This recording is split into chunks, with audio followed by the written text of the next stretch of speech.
Kun hordoftoonni viidiyoo keenya guyyaa irraa kana appilikeeshinii ajaa'ibaa tokkoon qabadhee isiniif dhufe.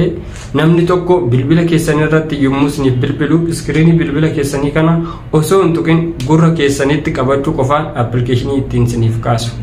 Uffata miiccaa yoo jiraatan, hojii garaagaraa yoo hojjechaa jiraatanii fi iddoo intarneetii rakkoo yoo mudate bilbila keessan kiisii keessaa akkuma fuutaniin sekondii muraasa gurra keessan irratti yoo qabatan appilikeeshinii ittiin kaastaniin isinitti agarsiisa. Viidiyoo irraa kanarratti appilikeeshinii kana eessaa akka argattanii fi akkamitti akka itti fayyadamtaniin isinitti agarsiisa.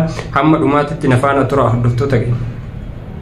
Tole appilikeeshinii kana fayyadamuudhaaf Play Store keessa ni galtanii fi browser app irraa buufattan kamiyyuu keessa yoo galtan ni argattan. Haala kanaan iddoo search bar kanatti raise to answer kan jedhu ni barreessitan. Barreeffama kana erga barreessitanii appichi jalqaba irratti isiniif dhufu. Isa halluu gurraacha qabu kana ani buusee itti fayyadamaa waan jiruuf open naan jechaa jira. Sen install godhachuu ni dandeessanii setting isaa isinitti agarsiisa open godhe.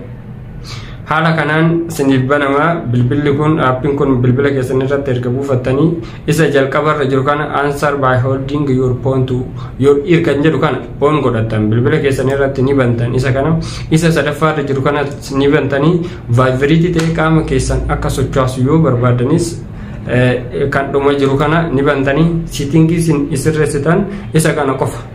Kana booda namni barbaade yoo isiniif dawwale sekondii muraasa gurra keessan irratti yoo isin qabattan appilikeeshiniin kun automaatikaalii isiniif kaasa.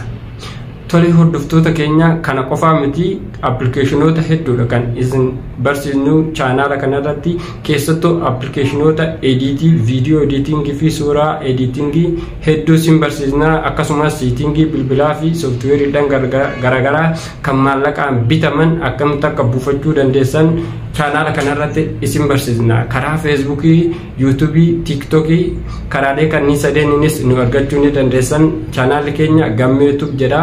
Achirraa sarchi godhaatii nu hordofaa isiniin jedha. Galatooma, ooraa bulaa, deebana.